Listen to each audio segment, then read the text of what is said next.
Malampuson nga napahigayon karong adlaw ang komemorasyon sa ika-500 ka tuig sukad napahigayon ang unang misa dinhi sa Pilipinas. Kumustahon ta ang mga panghitabo gikan sa Eastern Visayas nanuka dito live si Nico Serino. Nick.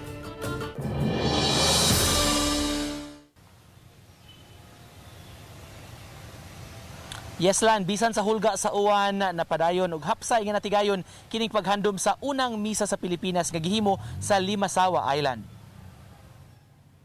Pasado alas 6 kaganihang buntag gidala sa Pantalan sa Maasin City ang imahe ni Senyor Santo Niño. Makita ang kahinam sa mga tao nga mi-send off sa imahen paingon sa iyang galyon. Mausab kini ang gisakyan sa uban nga mga bisita ingon man mga kaparian ug mga obispo nga mitambong sa kalihukan. Sa pagsugod sa paglawig, nag-convoy sa galyon ang barko nga gisakyan sa uban nga mga deboto, Philippine Navy, Coast Guard ug PNP Maritime Group.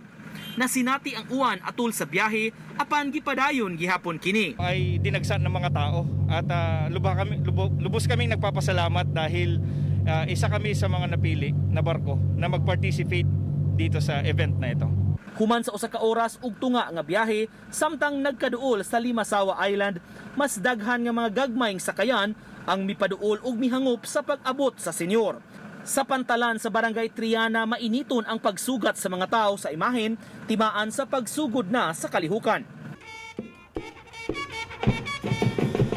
Bisan kun mibundak ang uwan ug lapukon ang lugar, wa kini makatandog sa mga deboto nga mitambong sa Santos nga misa sa grounds sa Barangay Magallanes. Wala makatambong sa misa ang Papal Nuncio Archbishop Charles Brown. Ang nagpreside sa misa ang obispo sa Maasin, Bishop Precioso Cantillas. The Eucharist from Christ her Lord, not as one gift among so many others, but as the gift par excellence.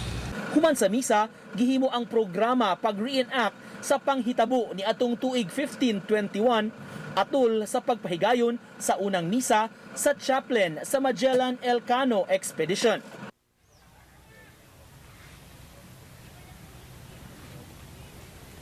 Kining kalihukan karong adlaw lan usa lang ni sakutay sa mga activities nga giandam sa diocese tungod kay magpadayon pa ang ilang mga events ug mga programang himuon year-long ning paghandom sa ika-500 ka tuig nga pag-abot sa Kristyanismo dinhi sa ato. Lan?